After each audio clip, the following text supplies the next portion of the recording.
Hey, good morning, Eastern Oregon, and welcome to this January 4th version of AM Live on EOA. We're glad to have you with us, and Happy New Year. Happy New Year, man. This is my first show since I know. the New Year. Happy New Year. Happy New Year. Happy New Year, yeah. It's first Friday.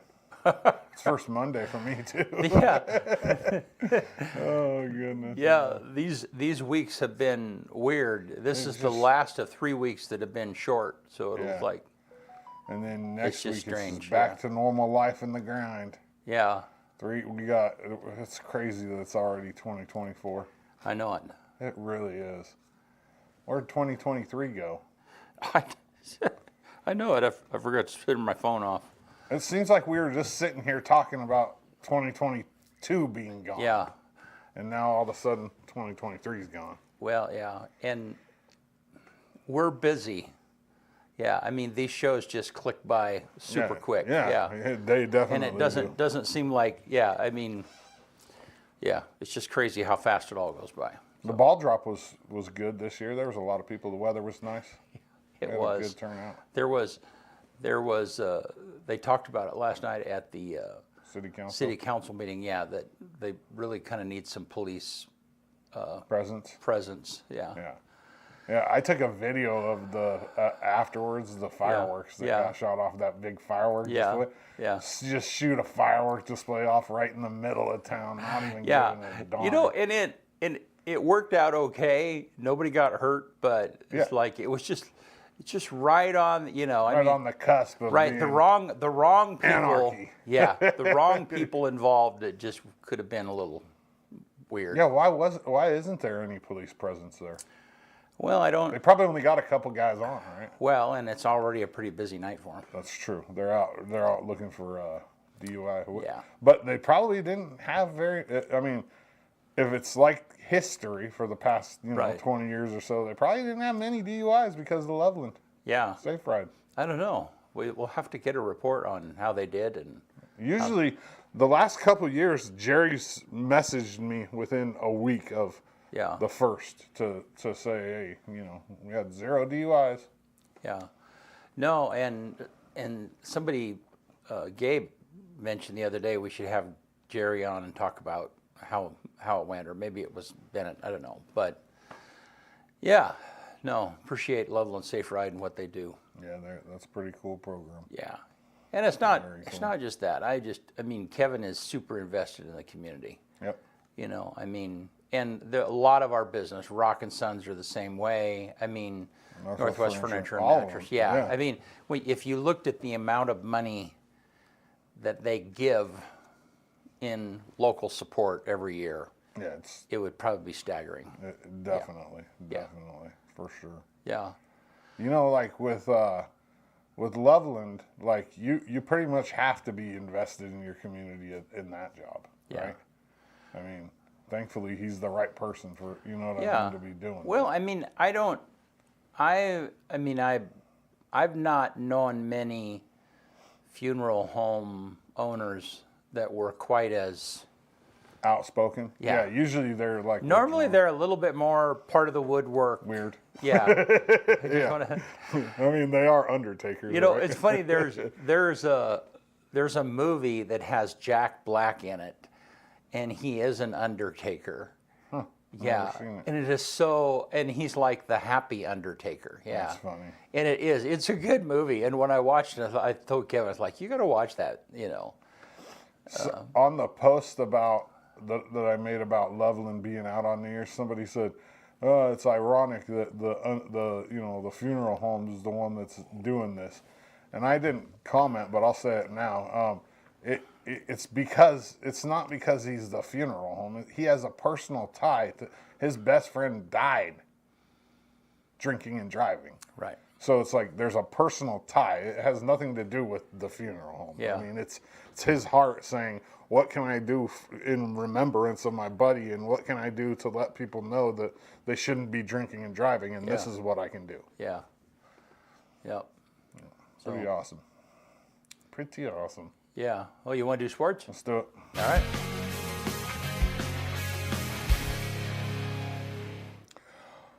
AM Sports Report brought to you by Hobby Habit right here in LeGrand, 411 First Street. Go check them out. They got the selection in there is crazy. They have everything from kendamas to Legos, Magic the Gathering cards, STEM products for your kids. Hobby Habit in LeGrand, just for the fun of it. Let's talk about Peasley first. This last weekend, he played his final college game, the Arizona Barstool Sports Bowl. I got some pictures to roll during this. He started off his college career at Utah State and then transferred to Wyoming. This last game of his career, they beat Tulane 16-15. And I have a quote here from Peasley. Peasley said, "Obviously, 6 years in college football is a pretty long time. It's been a great ride, and these last 2 years at Wyoming have been super special for me. I talked to the team yesterday. I'm very blessed with how they welcomed me in. There's been some ups and downs. We didn't reach all of our goals this year, but we won a bowl game to finish on top. I'm very thankful to be part of this team and be around the guys I've met here." Pretty good. You know, I think that transfer to Wyoming for Peasley was a very good choice in his career. When the Arkansas State coach took over at Utah State, he brought his quarterback with him, and Peasley was going to be on the bench essentially, and he said, I want to play. And he ended up transferring to Wyoming under Coach Bull, and he played his last 2 years there. And he had a really good year this year. He was good. He was Mountain West Player of the Week twice. He had a really good career. What a bright spot for our community, you know what I mean? And the people of our community have really rallied behind him. You know, there's pictures of him in businesses downtown. It's a really cool thing. Next up, LeGrand senior Kai Carson has decided to follow his brother and has signed to continue his academic and athletic career as a Mountie. Man, that Mountie wrestling team just keeps getting better and better. Kai Carson's a 2-time state champion. He's just coming back from an injury this year, so he doesn't have a lot of matches under his belt, but I can't, unless this injury hampers him, I can't imagine him not being a 3-time state champion. I mean, his brother was, and it just kind of runs in their blood. They're studs, and that's just all there is to it. Congratulations to him. LeGrand boys basketball went 1-2 at the holiday crossover this last weekend, beating Powder Valley and Embler and losing to Burns. They make the long trip to play Crook County tomorrow night. They're currently 3-9 and open up GOL play against the number 1 team in the state on the 9th, Baker, and Baker's really good. One of the things that kind of bothers me about LeGrand basketball is their schedule. Man, like, I don't want to see LeGrand playing teams like Embler and Powder Valley. I want to see them playing teams that are more, you know, like, I get that they got to play a lot, you know, they got to find games, but I don't think we get better playing teams like Embler. I hate to say that, but Embler's a 2A team. They're drawn from a tenth of the people that we're drawn from at LeGrand. And I really want to see this basketball team, progress, and I don't think you progress playing games against Powder Valley, Embler. Granted, Powder Valley's been really good in the past, but I mean, we have 3 wins and 2 of them are against Powder Valley and Embler. I mean, we got to do better when it comes to scheduling, in my eyes. The girls lost a couple at the sister shootout to a very good Henley team and to Banks. They got a big win versus Junction City. They turned around on Tuesday and avenged a loss to Vale, who was the number 1 team in 3A at the time. They beat Vale on Tuesday 43-42. That was a huge win for LeGrand girls. They are 9-4, and they kick off GOL play against Baker on the 9th as well, right here in LeGrand. EOU men's basketball has LC State tomorrow at 2 p.m. up at Quinn. And then they turn around and play Walla Walla at 9 on Saturday. And that's that late game because of the Seventh-day Adventists. They can't play during the day on a Saturday or something like that. And then the women do the same thing. They play LC State tomorrow at noon. And then they play Walla Walla on Saturday night at 7. And their games up at Quinn, I know for sure, are free this weekend. So if you don't have anything to do, go up there and support EOU women's basketball. It's free to get in. It's normally a $10 ticket. Go check them out. They're a good team. They were picked to win the CCC this year, and they're pretty exciting. AM Sports Report brought to you by Hobby Habit here in LeGrand, just for the fun of it. All righty. Rock and roll. Cool, thank you. Yeah. All right, well, let's take a look at the weather outside. Is drizzly. Drizzly. Oh, yeah. Man. What a weird winter we have going on here. Well, Benny said this morning that after tomorrow, the next day, it's going to snow for 2 weeks straight. Yeah, well, that'd be awesome. Cool. I mean, good. At least it'd bring on the winter. Let's look at the weather. See what that's looking like. So 32 tonight, mostly cloudy, high. but yeah, it looks like Saturday snow showers, Sunday snow showers. Yeah, we at this point in the year, we really need to start the accumulation. Yeah, I understand. I mean, I understand that part of it, but Well, and the scary thing is that, yeah, the snow comes late, and then it gets warm, and it comes all of a sudden. Yeah, and it floods that's how it happened back in 2019. It just dumped in January, and then spring just came on like a bomb, and it all came down at once.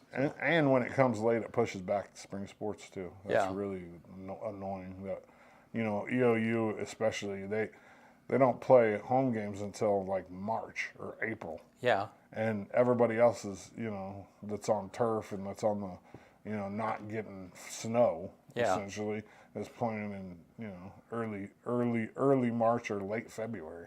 Yeah. Yep. It is what it is, I guess. It's part of living in LeGrand. At least the baseball field has turf now. And the high school softball field is turf, but EOU hasn't made the transition yet for softball. Yeah. All righty. Well, George Mendoza, the superintendent of the LeGrand schools, is going to be with us here in just a minute, and we'll be right back.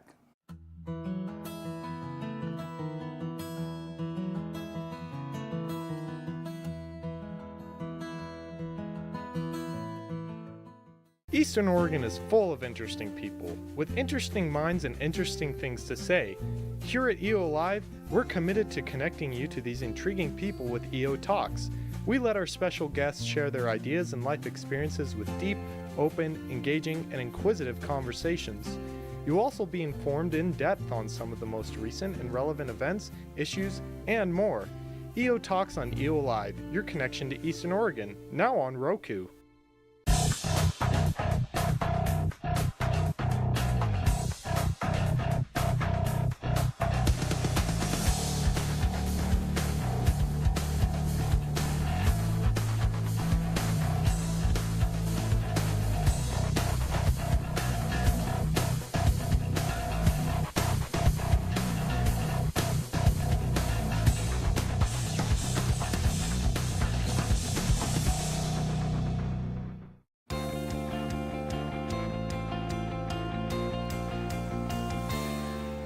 All right, we're back with LeGrand superintendent.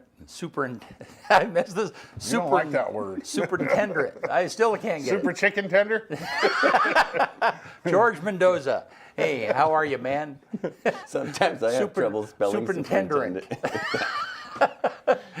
Yeah. I have trouble spelling all the time. I'll write it down and I'll be like, okay, that's superintendent.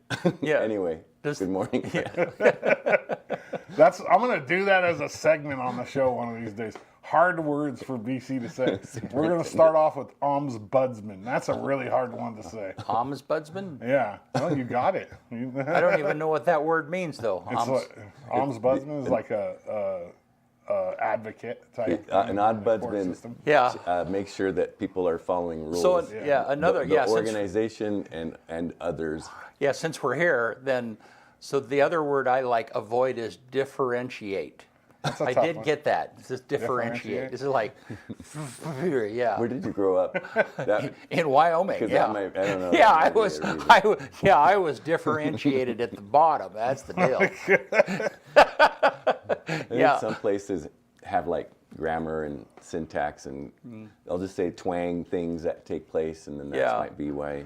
I don't know. You know, there were some words that I just wasn't exposed to at all. I mean, it's not, even as an adult, even now, there's a word for that. Right. That's a good word. Yeah, that thing I try and describe with 2 sentences actually just can come out in one word. Yeah. I love those words. Yeah. So, yeah.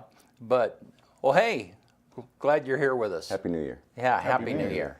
And, yeah, here we are. And thankful for you both. Thank you, guys. man. I just listen in every time I hear things. I love it. I like hearing what you have to say. I love that sports segment you just did. I like how you guys banter and talk about life or talk about things. It's good.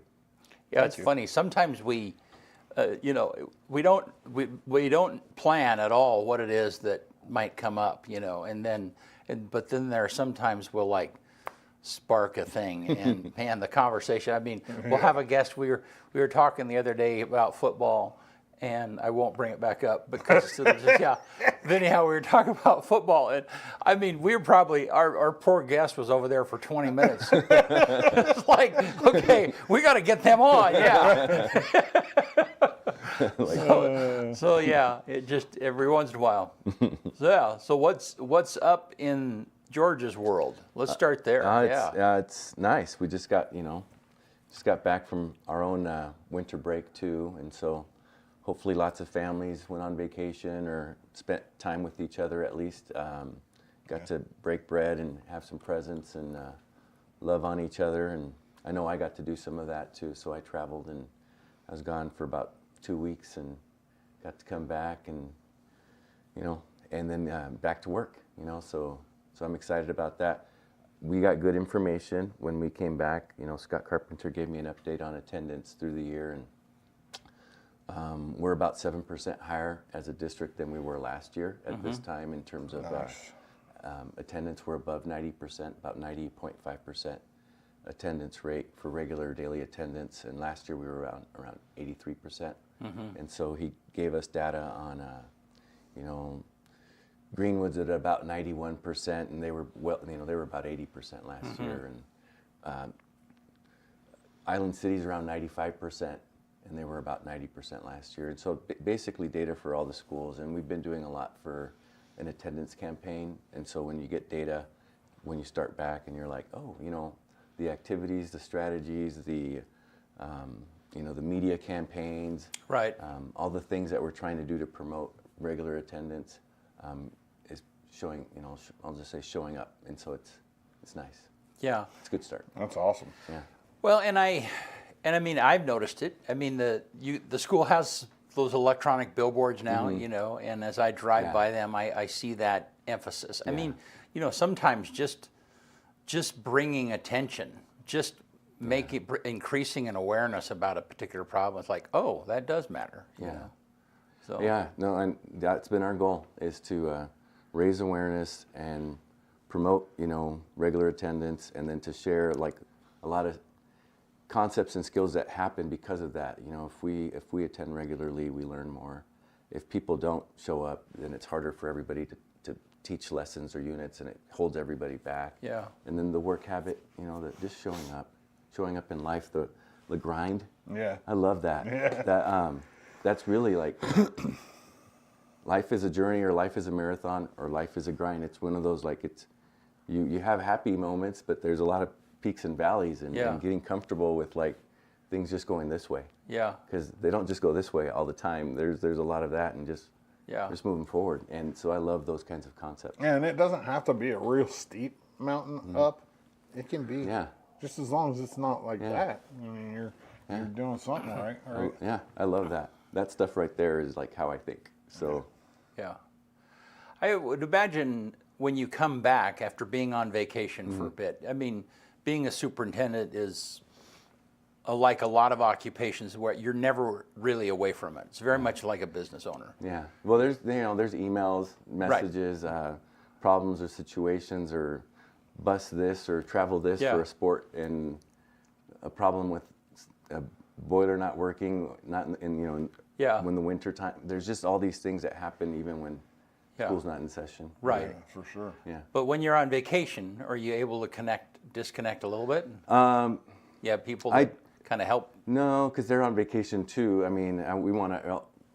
The people not on vacation sometimes, I would say. So this is something that, out of gratitude, is our custodians wind up staying, and they're fixing and resolving or cleaning things that need to be done over the winter time. So they're still working. Our maintenance staff, they're taking care of facilities. They're making sure things are operating. They're doing bigger projects that need to get done. They do that. But for the most part, those are the employee groups that are still working. Yeah. And then secretaries or, some district office staff stay. So we do have some district admin that wind up working for a week at least more. But in general, people find a way to take a week, up to 2 weeks off if they can. Yeah. So that's what happens. But work is still taking place. So you're right. There are people still having meetings. There are people still working on reports. There are people that are getting organized or reorganized again, and then there's a lot of maintenance and facilities, custodial things that happen over the winter break. I'd be interested to know how much, and maybe, how much square footage the school? You ever seen that number? I would say I've been told it before. Yeah. When you kind of do these facility studies. Right. Yeah. So I will say that, like even the new Wildcat Center, which is going really well. Right. The 3 gyms are like 20,000 square feet, just the 3 gyms. Right. And then the other side of the building, which is the classrooms, each classroom's about 1,100 square feet. So it's about another 10,000 square feet total for that other side. Okay. Even more when you think of 2 sections. So that's going to be around, 35,000 square feet, just that building. Yeah. Just that building. And then so the middle school's going to be roughly 45,000 square feet, and so it's they're big. No, but I mean the total. It'd be really into the total square footage that the school district is responsible for. Yeah. Yeah. Well, blocks even. When you think of the Central High School and that complex with the track and football and I'll just say that's a whole block or a whole quadrant. Yeah. Yeah. And then the middle school is fairly large. That's a whole quadrant itself. Block. Yeah. Yeah. And then you have Island City. That's a fairly large quadrant right there. Greenwood. Yeah. It's a lot. Well, if I was your facilities guy, whoever that is, I'd be adding that number up. I'm going to say it's hard. I look at our guys too. If we had crazy money, I'd say those. If we had crazy money, I would have more staff. Right. I would have more people helping out with maintenance and facilities. Mm-hmm. We're not a school district that has crazy money. Yeah. We do have 3 full-time maintenance. We do have a facilities manager that's also a working manager, Brad Sunderman. Mm-hmm. So, and then we also have a facilities person that does all transportation for food service and all of that, and also helps out. So we have at least 5 people just doing that. But in my perfect world, we'd have 6 or 7. Yeah. So we have a lot of facility. Yeah. Well, and the point being is that even when those facilities aren't being used, you got water pipes that have a possibility of breaking, or you have leaks or roof. And when you have 75-year-old boilers. Yeah. Right. Right. Yeah. You got to watch them. You got to babysit them all the time. And then the parts are hard to get. And then the people to fix them are hard to find. There's stuff that makes me always like, we got to invest in boilers. We need new boilers. Yeah. So we are getting to a point where we've got 2 boilers that are over 75, but once we replace those and get new, almost all of our stuff will be 15 years or newer. Yeah. Which there is technology and there are folks that can help and there are parts. And we're getting close to getting it so that we're there. Yeah. It takes money.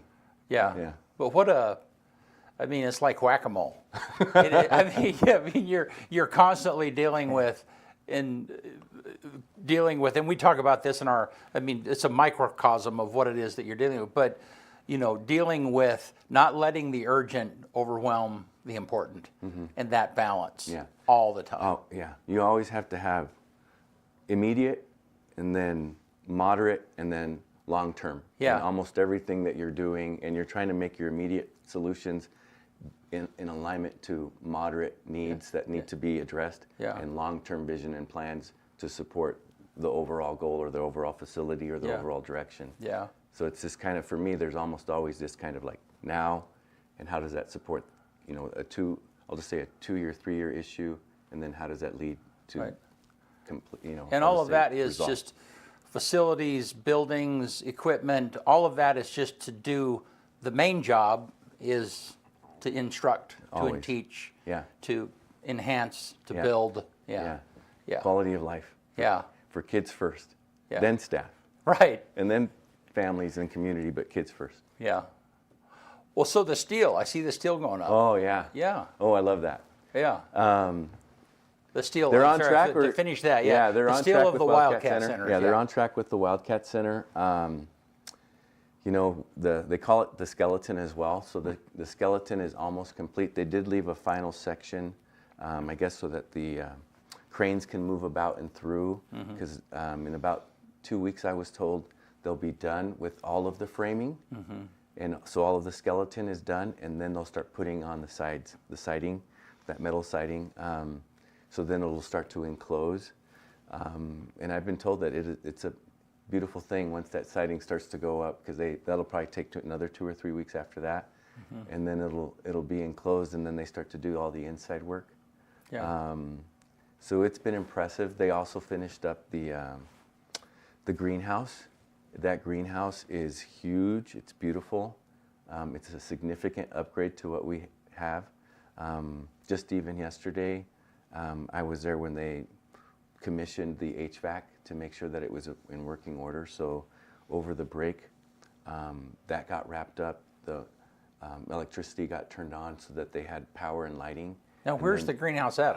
It's just above. It's in the soccer field. It's the middle school athletic field, soccer field area. Right. Over where they have our option center, alternative school. Yeah. Over in that section in the corner is the greenhouse. And that really is, today is my understanding is they're going to have final inspection from the city. Oh, cool. And then the district can take it over. And Kathy Nickerson, who runs our middle school plant sales program, is going to be able to start using it and be able to have her flowers ready to go, plants ready to go for sale in near March. Which is huge, yeah. Yeah.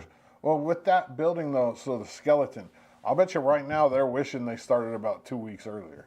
Because if you said they're about 2 weeks from being able to start working on the inside, that's going to be 2 weeks of snow. Dealing with water intrusion. Not good weather. No, and you're right. Jared did say something about he was. Yesterday was a meeting that I had with Jared Teeter about the progress of everything. So that was a good meeting, and he talked a little bit about the snow coming in and water coming in and having to start dealing with that and having to get. I guess they have a variety of people that help with snow removal or water removal, but it does take time and money. It slows them down. Yeah. Yeah. But I know how that project is. I mean, you guys pushed just as hard as you could, just as soon as you could, just as long as you could to get it going. Yeah. Yeah. And honestly, those are things where I told Jared, and I'm very thankful for Mike Becker and our community for supporting this. But we put ourselves in a great spot with refinancing a bond. We then were able to get an awesome grant for facilities improvement, $4 million. That restructure or refinance of the bond allowed us to ask for the difference of $1.91. We're really at $1.88 of what we're charging in terms of our bonds right now. Not $1.91 or $1.93 or $1.99, which was once the proposal. So we're at $1.88. We've got really about $8.5 million. There are things that are running their course with them. I'll just say cost escalation, all of those things. But we also got a premium on the bond, and then we have also been earning some interest. So we're going to be able to build, 3 gyms, and originally we asked for 2 gyms. So we're going to get 3 gyms, and we're going to get 6 classrooms, and originally we asked for 4. Wow. And we have this big facility that's going to work out financially with the budgets that we have, not have added any cost to taxpayers, and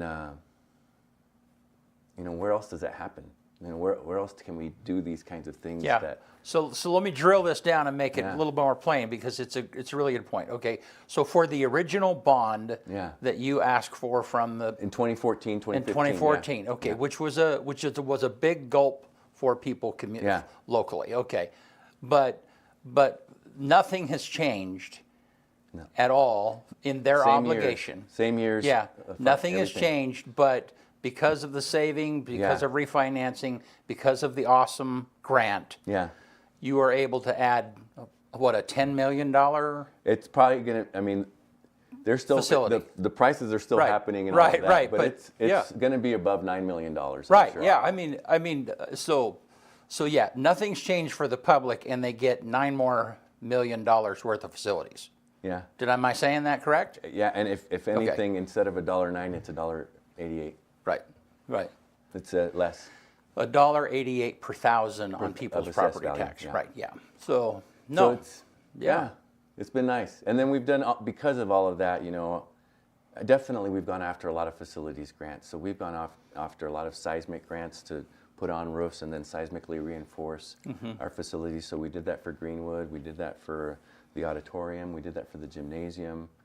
That's also happened at Willow prior to me. So there's been things that have happened that have just pushed us to really invest in our facilities, even HVAC and boiler systems that we're talking about. We've already spent, in my time alone, about $6 million, maybe even $7 million, on HVAC and boiler system upgrades.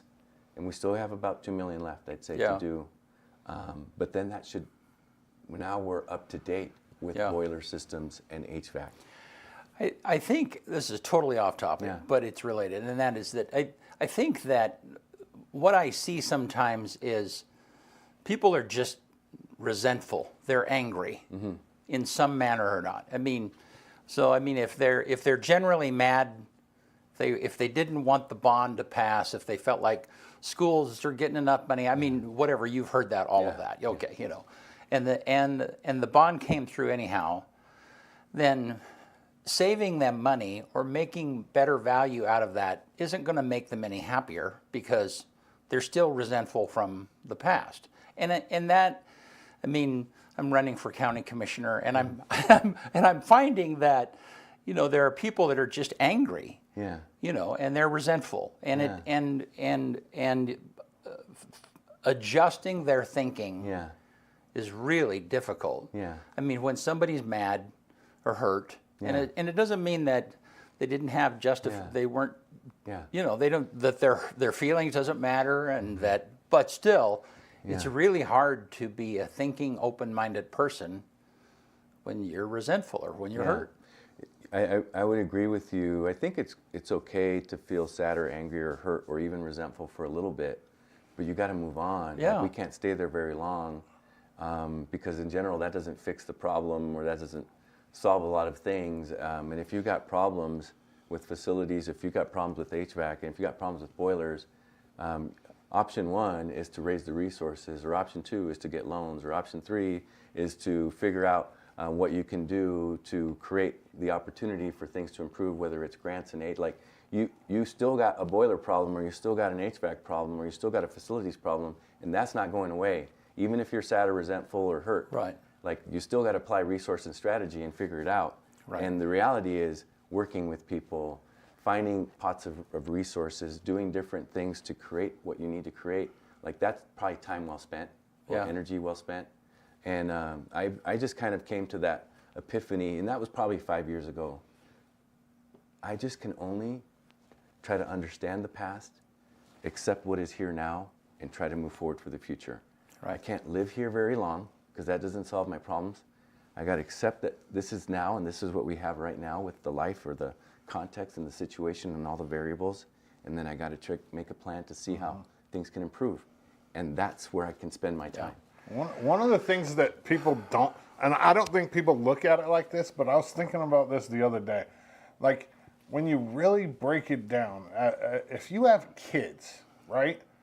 you're basically, the school is your babysitter. Okay. I mean, I hate to say it like that. Both, we take care of them and then we help them. You pay for a babysitter.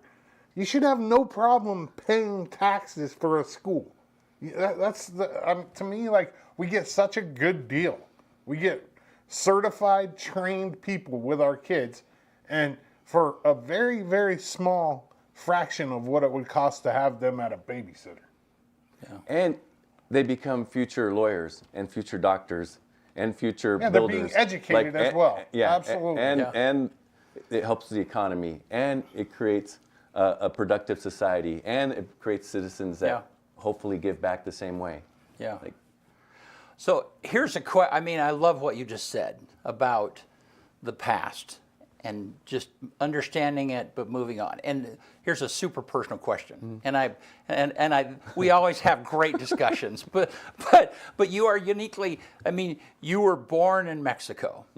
I mean, you, depending on what's going on, you have every right to be a victim in some manner or not. I mean, you've been disadvantaged, but you've gotten over that. I mean, so how personally do you apply that past going forward? How do you apply that to your personal life? That is personal. And I would just say, whether in a lot of things, whether it's race or me, it's there was a history. Like, there's a history of things.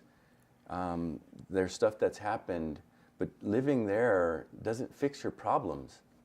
And I'll just say that being a victim or living there doesn't solve your problems. You do have to understand how things are, and then look at policies, look at laws, look at rules, try to make them better, try to create access and opportunity, try to remove barriers and obstacles, try to do all those things that you can with the plan of moving forward. And I've always been like, if I care about relationships.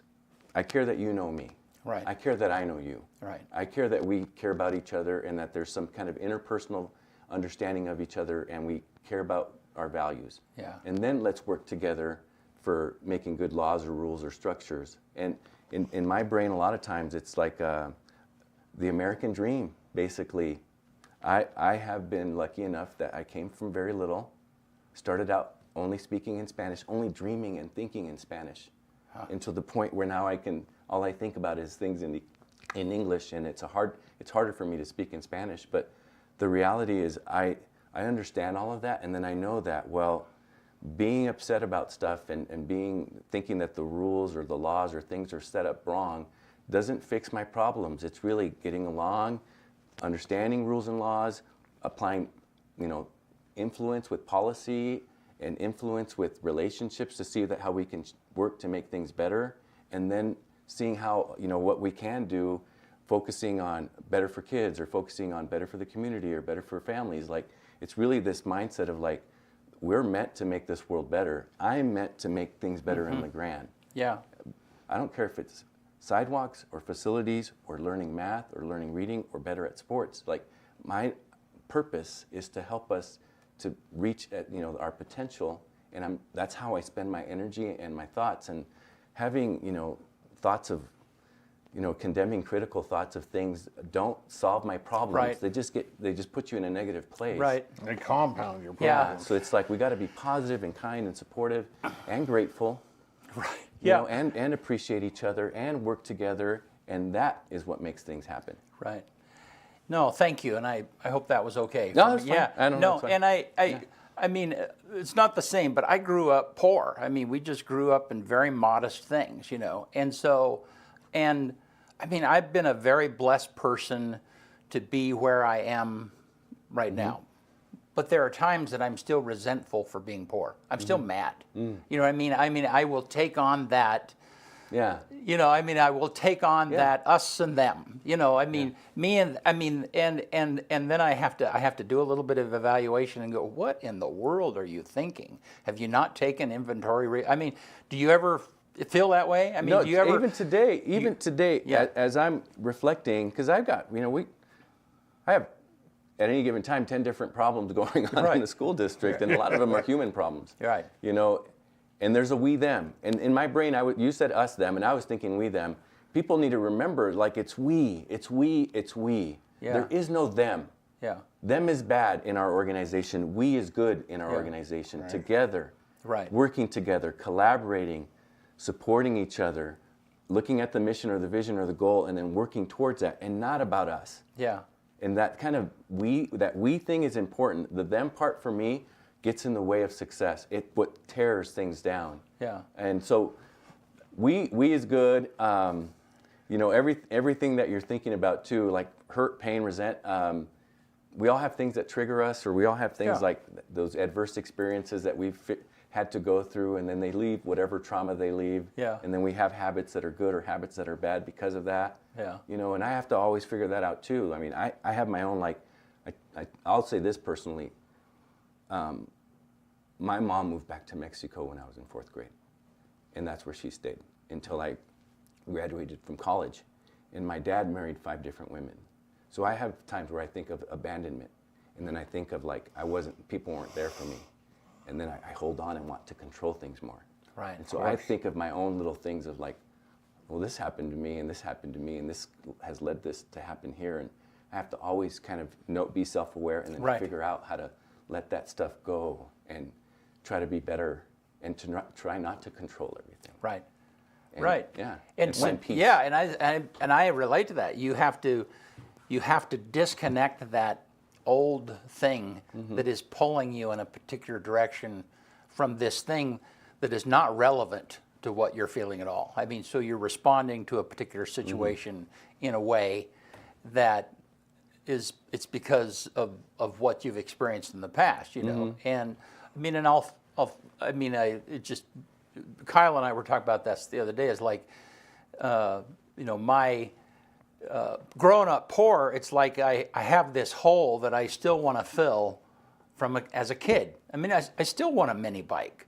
I still want a snowmobile. I still want, I mean, all of those things that really are just extra. I mean, even if I had them, it would just go in this hole of stuff that I would never use because it was unfilled when I was a kid, you know. And so then I have to think about my buying decisions now based upon, is that something that is really beneficial, or is that just going into the hole of things that I didn't get when I was a kid?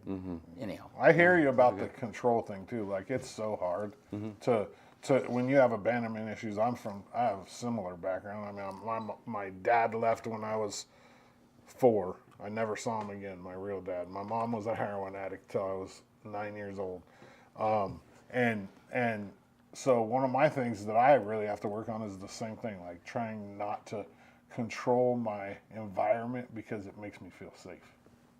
And letting that go, knowing that I don't have to do that to be safe. You know what I mean? It's trust more. It's hard. Yeah. Trust more, really hard. Love more, appreciate more, and know that people are looking out for you too. Not everybody's out to get you. Yeah. You're good. Yeah. wow, what a great topic though, because it is so.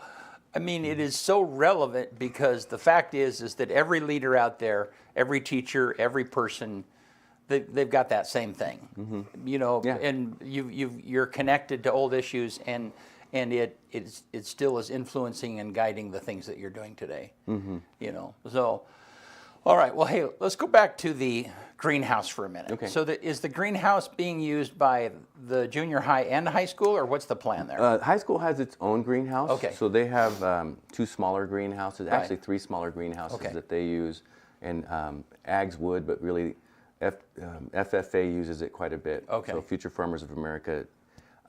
Sometimes they're doing a lot, and sometimes they're not doing so much. I'll just say that with their greenhouse. But the Kevin Lair and Kathy Nickerson do a lot to support, but it's really Kathy that I see as the leader of what happens with the greenhouse with LeGrand Middle School. And they do significant plant sales for the community. And they have a lot of units of instructions that they offer as it relates to plant science. Yeah. And so that's a lot of time, energy, effort invested into that. And then really in late March or April, they start to do their plant sales. And I always hear that they make, it brings in a lot of resources or money, and then it's a really good community involvement activity. Yeah. And that people enjoy it. It's awesome. Well, and I know that LeGrand Main Street downtown, they do the flower baskets every year downtown, you know. And I think that last year was the first year. In the past, I'm not on that board anymore, but I was for years, purchased those flower baskets, and they actually had to be brought in from the outside. And I think this last year was the first year that, I think it was in conjunction with FFA, that they grew those baskets, they assembled them, and all of that stuff came from local. Yeah, and that may be, and that would be nice. I know that we do a lot of flower baskets. So I know that. Which is awesome. Yeah. Cool. Yeah. Well, what else is new and good? Well, I'd say always things are good too. One of the things I think I just want to dispel, because I've been hearing, you know, the electric bus, us having 10 or 11 electric buses. The reality is we applied for a grant along with Midco, and Midco is really would be the owners of any electric bus. And in our school district, I'm interested in having 2 electric buses. It really is a grant process. There's a law where the EPA is making, basically ORS for Oregon law is making rules on having to have bus emissions lowered by 2025. And the EPA is giving grants for electric buses. And for us to have 2 electric buses that we would use in our fleet, which is, we have about 14, 15 buses in our fleet, and it would just be city routes to see how electric buses work for us. And also Midco would pay for the infrastructure. It would be cost neutral for us to get any kind of electric buses. And then the infrastructure for us to charge electric buses would also be Midco. And the reality is, I do think our future has more electricity, whether it's electric cars or electric buses. And starting slow by having 2 buses and dipping the toe basically and being methodical is something that I'm interested in. I'm not usually like, let's do things and be the futuristic everything. I'm not here, or I'm somewhere here of what I want to see for our school district. But electric buses are part of what I think the future is, and starting slow with 2 is something I'm interested in. But I think the paper wound up saying we were after 10 or 11. And it's like, no, we're not going to try to get 10 They just made it up like, hey, let's just throw a square. We don't want 10 or 11. Yeah, it's funny. I was at a family event over Thanksgiving, and it came up that one of the cousins or something got an electric car or whatever, and one of the older members of the family said, "Is there anything more woke than driving an electric car?" Wow. That was what, you know, and I was surprised by that, but it's because it's like, I mean, yes, everything is going towards electric. I mean, and it does not matter what your political persuasion is. You know, what I do resent is us being pushed into something that isn't really economically viable yet, but it will be. Yeah. I mean, well said. And even, because I get to see some of the research, of course, before that we make any decision. And the reality that they have right now is even the use of an electric bus compared to fuel is about 60% less than what it is to pay for fuel, as long as you have the infrastructure. And for us, I only want to see them used in the city. I just want to see them used in routes like what we have. And why not? And then have enough buses, too, that if things don't work out, well, we'll figure it out. Even diesel buses have things that don't work out with combustible engines, too. Like, there's going to be things. I don't expect things to be perfect, but I do expect us to understand and accept and improve as time goes on. And really, again, 2 buses, infrastructure, no cost to LeGrand School District, same as what we've already had in our contract with Midco. And, you know, just moving forward with some of the things that are happening in this world. I got a good electric car joke for you. Okay. Why should you never take an electric car down a dead-end road? Because you'll be stuck with no outlet. Yeah. And I just would say, like, candidly, I do have an electric car, so it's not like I do have one. And you don't look like an electric car. No, I love trucks. I'll just say that. Trucks are my favorite. But I also like saving on gas, so I would say that. So it's been very cost effective, and it's true. Like the battery of making it work 220 miles, whatever round trip, and then having to always charge it.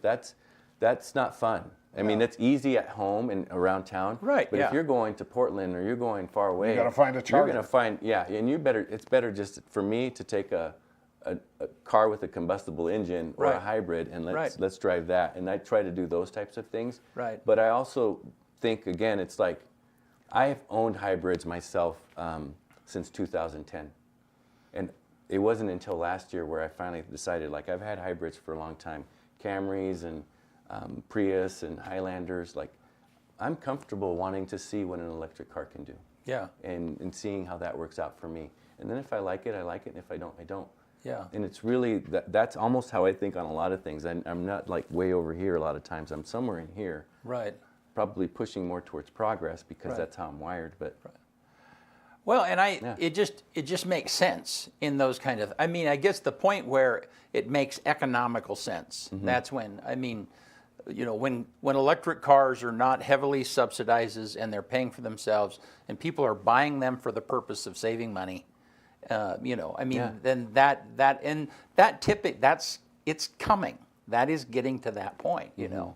So, but no, I think that, but while we're here though, I want to, what other things in the school district do you want to highlight that is money from the outside that is designated for a particular purpose that if you didn't spend it for that purpose, like the electric bus, if you didn't spend it, you wouldn't get it? Well, you know, I think things like Tiger House or even Awesome Grant with the seismic things, and then the Awesome Grant with the $4 million for Wildcat Center. Like Tiger House, we wound up getting a $515,000 federal grant. I'm trying to remember what the full name is, but it's a congressional spending bill. So congressional spending bill, Wyden and Merkley have helped us get that grant. And that could only be used for Tiger House, so it did allow us to move forward and to make sure that we had the equipment, the materials, the supplies, to basically be able to build and construct our first Tiger home, which is really a townhouse. And it's a private partnership also with the hospital so that they can support with staff housing. And they're also, of course, we did a market analysis for building a home for an end buyer. And so we're going to be in a contract with them where they're going to pay a significant amount of money for that house. Right. And so all of these things are not general fund dollars. Those Right. are things that are more outside dollars that we use to create a lot of things. You know, when we talked about the Wildcat Center, we got a $4 million Awesome Grant that we could only get if we had a passing bond. Right. And we did a lot of all these other things with creative financing of refinancing the debt that we had from the bond, making sure that it was going to not increase what we were currently paying, keeping the same terms, doing all of that. But we wouldn't be able to build a Wildcat Center for $4.5 million. Right. We would only, we would need Right. that $4 million from the Awesome Grant. Same thing with when you see the auditorium and that it's been remodeled, that was all seismic grant, $2.5 million. And you see, the gymnasium, that was also, I'll just say seismically reinforced in Greenwood. All of these things are outside dollars, and if we don't get them, or if we don't have those funds, we can't use them for any other purpose. When we do summer school, and we used to have summer school money, they didn't do it this last year, but they did for the previous 2 years. Those are use it or lose it funding, and it comes from the state so that you can do summer school activities, you can do camps and grants and different things for kids in the summer, and to do transportation. And we were given money to be able to do transportation, so we actually purchased 3 SUVs for us to be able to do more with transportation using those funds that were really for that purpose. There's I could go on. Right. There's tech grants that we get. We got a $550,000 grant for health and wellness for students and staff. We've received now over $500,000, maybe $600,000 in tech grants that can only be used for tech. Did you get some funding for the display boards, for the billboards, or is that, because I've noticed a lot of schools. Some of that is being used by Awesome Grant dollar, or not Awesome Grant, ESSER funds, at Elementary School Secondary Relief Act. So the money that we got from COVID. Right. So some of those things have helped pay for HVAC, to help keep staff, to help with facilities improvements. So, but some of that also was general fund mix. So, you know, I would say we probably wouldn't had the reader boards without general fund dollars as well. Yeah. But when we find different pots of funds, we try to find different funds to help us create what we need to create. Well, and the reason this is important is because Tim Seidel was here talking about the grand staircase that they're working on and stuff, you know, and I mean, that's $4 million, I think is what it is, that wouldn't be coming into the community at all if it wasn't for that particular project. Yeah, and that was grant funded. Right, exactly, and that's the point. Yeah. The point is, because people will look at that and go, well, why don't we work on the roads, or why don't we, and they do that with the school district too, I'm sure, you know, it's like, well, how can we afford to do that when we can't, you know, whatever it might be. No, and then you're right, once you have targeted funds, and they are to go after the things that you say you want to do with those targeted funds. Yeah. And you can't necessarily just do something else with it. Once we pass a bond for a Wildcat Center, and if we say we're going to build a Wildcat Center and it's going to improve HVAC, those are the only two things we can do. Right, you can't turn around and hire 2 teachers with that money. It is only for building that building and improving HVAC. Yeah. That's it. And if I have extra, or we have extra, we give it back however we give it back, or we lower tax rates with that. So it's this... once they're targeted and given in a grant format, and there are people that monitor how you're spending it. There are auditors. There are. I'm sure there's community members that monitor. Everything has, like, I'll just say, when people sometimes think there's not rules and laws, there's a lot of rules and laws. Yeah. And guess what superintendents do? They do their best to follow rules and laws and to make sure that people follow rules and laws, and then fix it if we don't. Like, fix it if we make mistakes. But there is a lot of scrutiny and oversight, and if we misuse funds, we're definitely told, internally and externally, if we're misusing funds. Yeah. Well, George, thank you. Anything else you want to cap on before we quit? I would say one thing that it triggered is the EOU, and our partnership with EOU, people don't always realize it. We have a very, very strong partnership between the district and Eastern Oregon University. They help with tutoring our kids. K through 5 in reading. They help with lunch buddy programs and mentoring our kids. Their athletes come in. That might be a great story. Their athletes come in and they wind up spending time with our students during lunch and going over character values.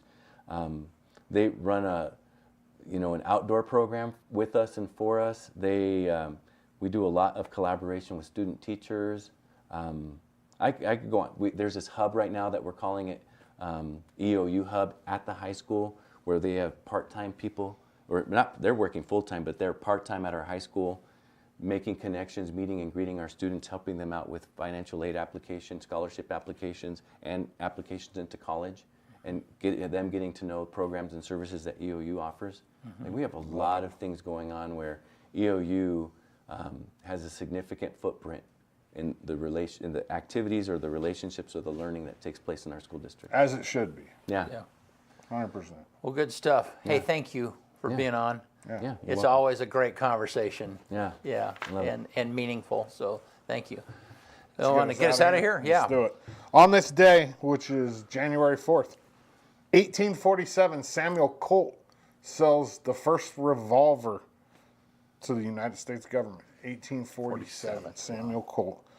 1863, four-wheeled roller skates are patented by James Plimpton in New York.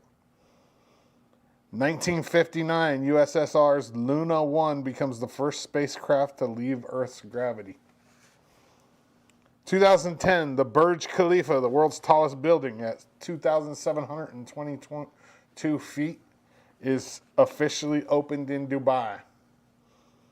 2021, South Korea, who already had the world's lowest birth rate, records more deaths than births in a year for the first time ever. More people died in South Korea in 2021 than were born, which is crazy because that happens nowhere but there. It's probably because of COVID, though, right? Maybe? Well, I mean, but still. Possibly, yeah, but it didn't happen anywhere else. Yeah. There were still more births than deaths anywhere else in the world during COVID. Interesting. Except for South Korea. Huh. 2022, Toyota becomes the first foreign automaker to top the United States in sales, which was partially because of supply issues, but it's still the first foreign car to be the top selling car in the United States ever. The #1 song in the country on this day in 1983, Man Eater by Hall & Oates. And the quote of the day comes from Thomas Edison. Our greatest weakness lies in giving up.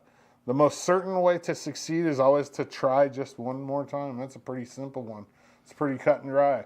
Our greatest weakness lies in giving up. The most certain way to succeed is always to try one more time.